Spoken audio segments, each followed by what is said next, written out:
I stepped out of the office and just stopped dead in my tracks. My parking space, the one I always use, was totally empty. No shattered glass on the ground, no tow-away sticker, no note. Just a blank rectangle of pavement where my 2023 Camry was supposed to be sitting. The same Camry I'd scraped and saved for over 6 whole years. My heart squeezed tight, my hands started trembling while I stared at the spot again, muttering, "No, no, no, no," under my breath. But nothing changed. It was still gone.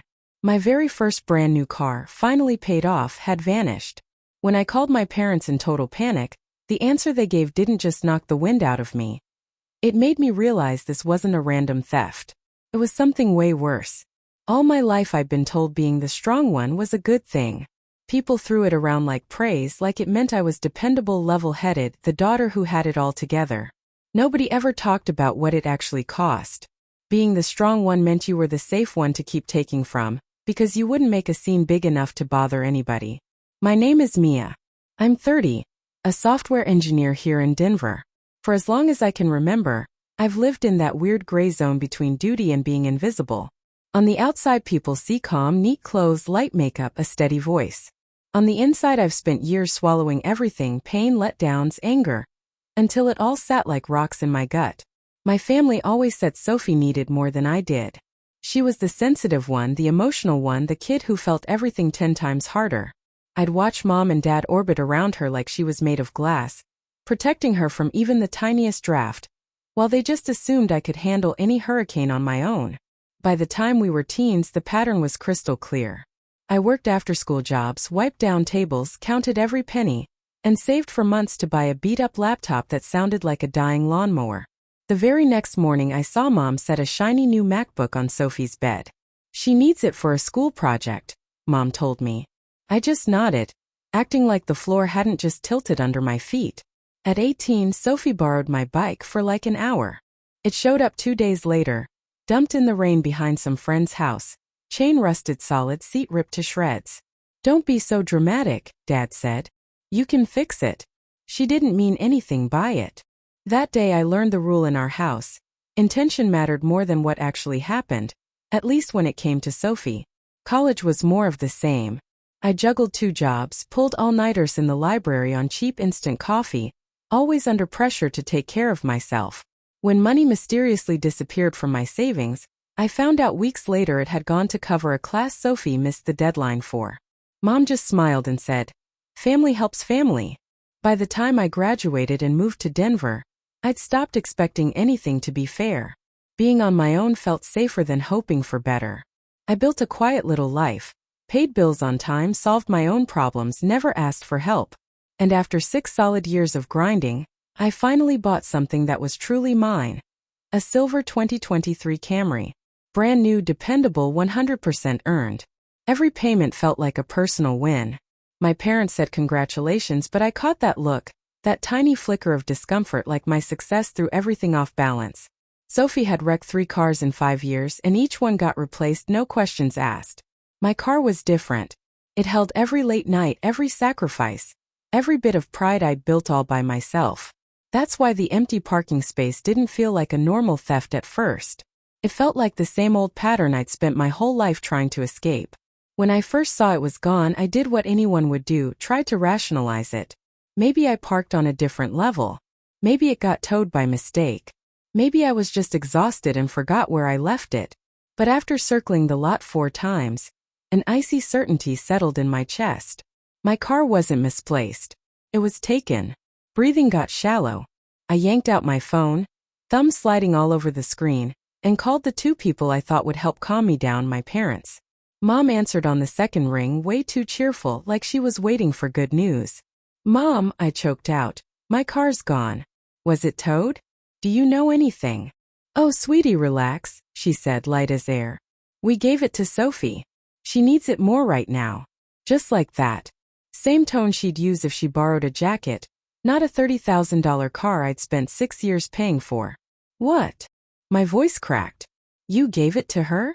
She just started that new job," Mom said. "She can't keep taking the bus. You'll be fine for a couple days. Don't blow this out of proportion." I stood there in the parking lot, Everything sounding far away, traffic, a buzzing streetlight, my own heartbeat thumping in my ears. Dad jumped on the line like he'd been listening the whole time. It's still in the family, Mia. You're overreacting. We all share. You used my college savings for Sophie's class, I said quietly. That wasn't helping me.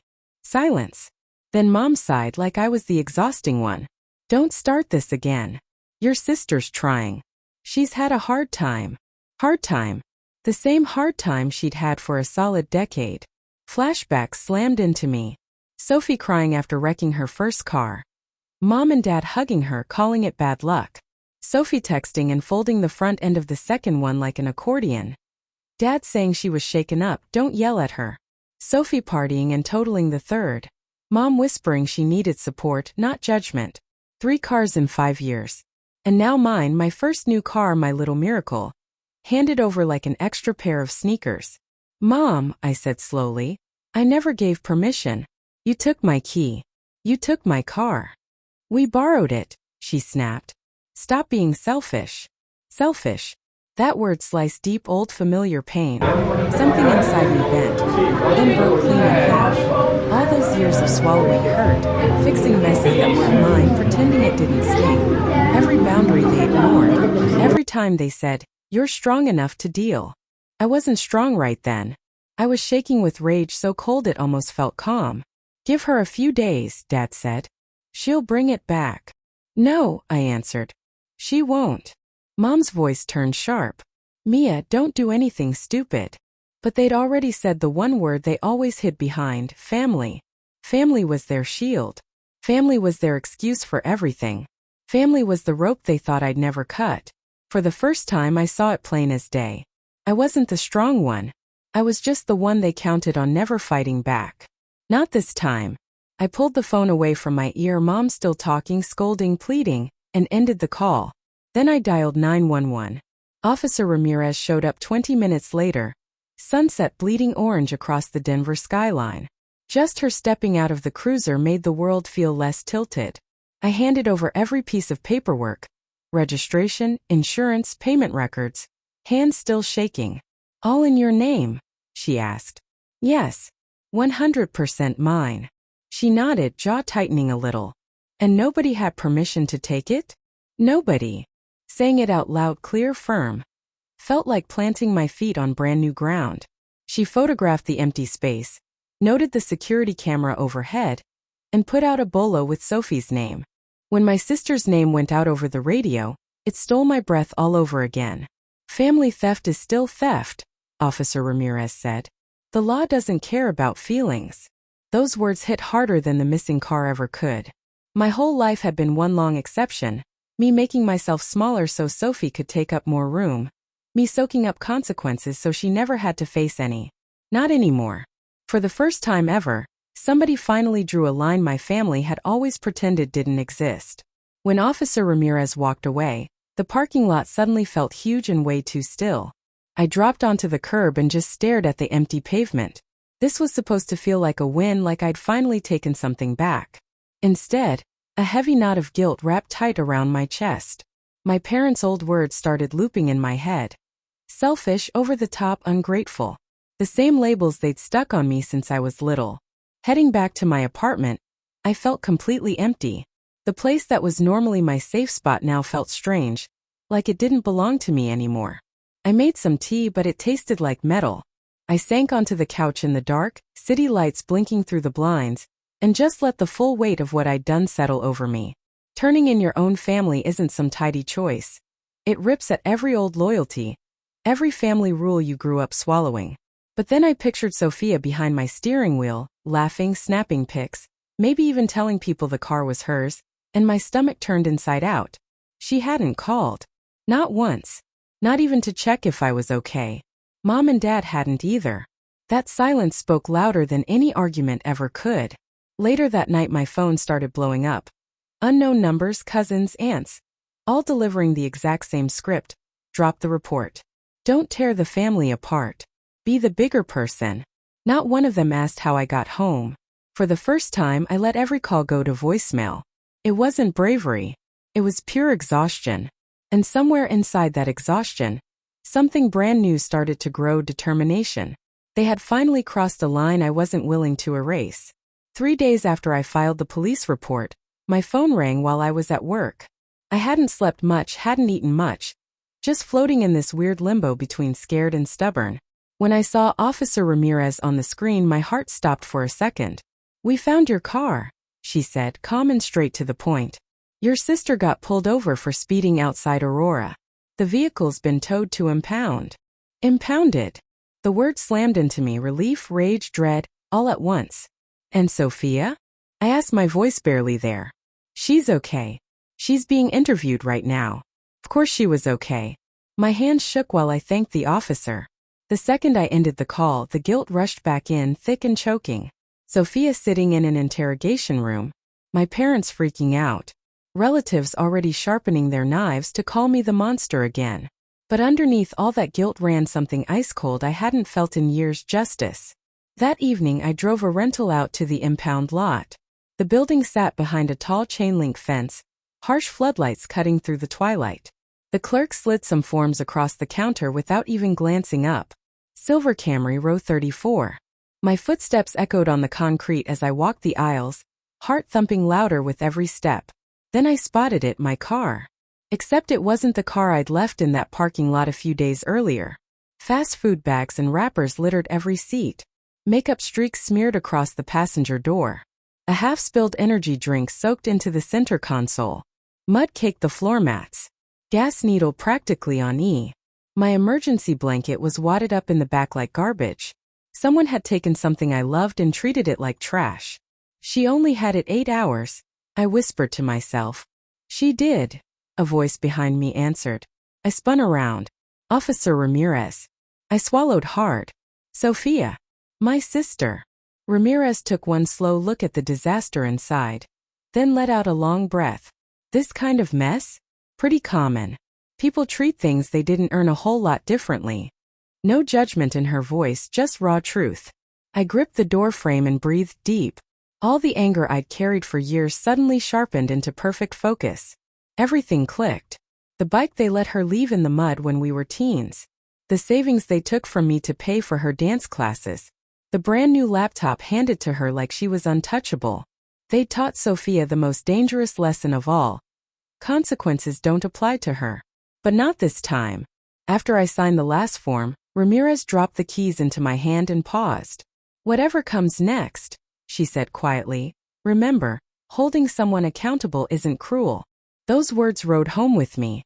A week later I was perched on a hard wooden bench outside courtroom 4B. The hallway smelled like bleach, old paper, and pure anxiety. My parents sat across from me, hissing back and forth in Spanish. Sophia sat between them, eyes glued to the floor, knee bouncing like crazy. She wouldn't look at me. When the clerk called our case, we all shuffled in. The judge was a woman with razor-sharp eyes and a voice that didn't mess around.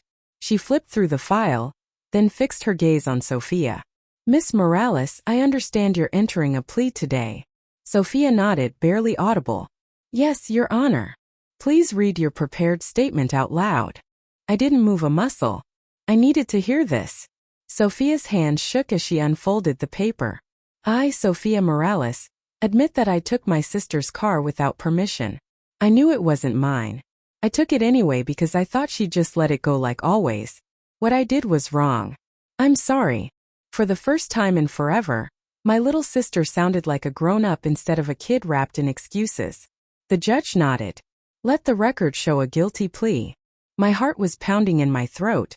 Given the circumstances, this court sentences the defendant to 6 months probation, a 1-year driver's license suspension, and full restitution to the victim for all towing and impound costs. The gavel cracked like a gunshot. Mom gasped so loud heads turned. Dad went rigid like he'd been slapped. But what hit me hardest wasn't their shock. It was how fast they both turned to Sophia, pulling her into their arms, shielding her from what she'd finally earned. They never once glanced my way. As everyone filed out, I stayed rooted in place and let them pass. Sophia walked right by me, face blotchy and wet. For a split second she slowed like she might say something, but Mom's hand clamped on her arm and tugged her along. "Not now, Mija," Mom muttered. "Don't let her make it worse." Her. Like I was the villain. like I was the danger. When the door shut behind them, something heavy inside me finally settled, solid and calm. I wasn't shaking anymore. I wasn't furious. I felt grounded, like the part of me that had spent 30 years apologizing for taking up space had finally quietly died. Outside, the Denver sky was low and slate gray. I walked to my car, the same one that had been stolen, trashed, violated, and slid behind the wheel. I ran my palms across the steering wheel. Mine. It hadn't truly felt mine in years. Not the car, my life, my boundaries, my voice. My parents had walked away from me that day, but I had walked back to myself. I drove home slowly, letting the quiet wrap around me like a blanket. Every mile put space between the old me and whoever I was becoming. When I stepped into my apartment, the air felt brand new, like I just opened the windows after a long winter. I set the court papers on the counter, made tea that actually tasted like tea, and sat by the window. I wasn't celebrating. I wasn't mourning. I was reclaiming. And somewhere deep in my chest, a tiny voice finally said the thing I'd never let myself believe. This wasn't destroying a family. This was the start of my freedom. In the weeks after, the drama slowly died down. The angry phone calls stopped. The guilt faded to background noise. For the first time, my life didn't feel like a war zone I had to hold together with my bare hands. I moved to a new place on the west side of Denver, closer to the mountains where the air feels cleaner. I changed my number and only kept the people who treated me like a person. My days found a gentle rhythm. Quiet coffee on the balcony, long hikes, evenings filled with the kind of silence that doesn't ask you to fix anything. Every Thursday I started going to a little support group at the community center, people learning how to set boundaries and heal. The first night I told my story, my voice cracked, but nobody flinched. They just nodded. They got it. And bit by bit, something tight inside me started to loosen. I got my car back, sure. But bigger than that, I got myself back. One afternoon, parked on a lookout with the Rockies spread out in front of me, it hit me simple and clear. Justice hadn't wrecked my family. It had saved me. A full year later, a plain envelope showed up in my mailbox. No return address, but I knew the handwriting in a heartbeat. Sophia. Inside was a short note. No begging. No blame. Just, I'm in therapy now. I'm learning what it really means to be responsible and how to stop taking from other people to keep myself afloat. And at the end, I know I hurt you. I'm working to be better. I folded the letter, slid it into a drawer, and felt zero pressure to answer right away. Some chapters don't need a big reunion to feel finished. Sometimes just being seen is enough. That evening, as I locked up my car and the steering wheel club caught the last strip of sunset, one quiet truth finally felt completely true. What's mine stays mine. Not because I'm afraid to lose it, but because I finally learned how to protect the woman on the other side of the line. If this story hit you in the feels, drop a comment and let me know where you're watching from. Tell me what part got you. And if you've ever had to draw your own line like I did, please subscribe. There are so many more stories coming, and trust me, you're not alone.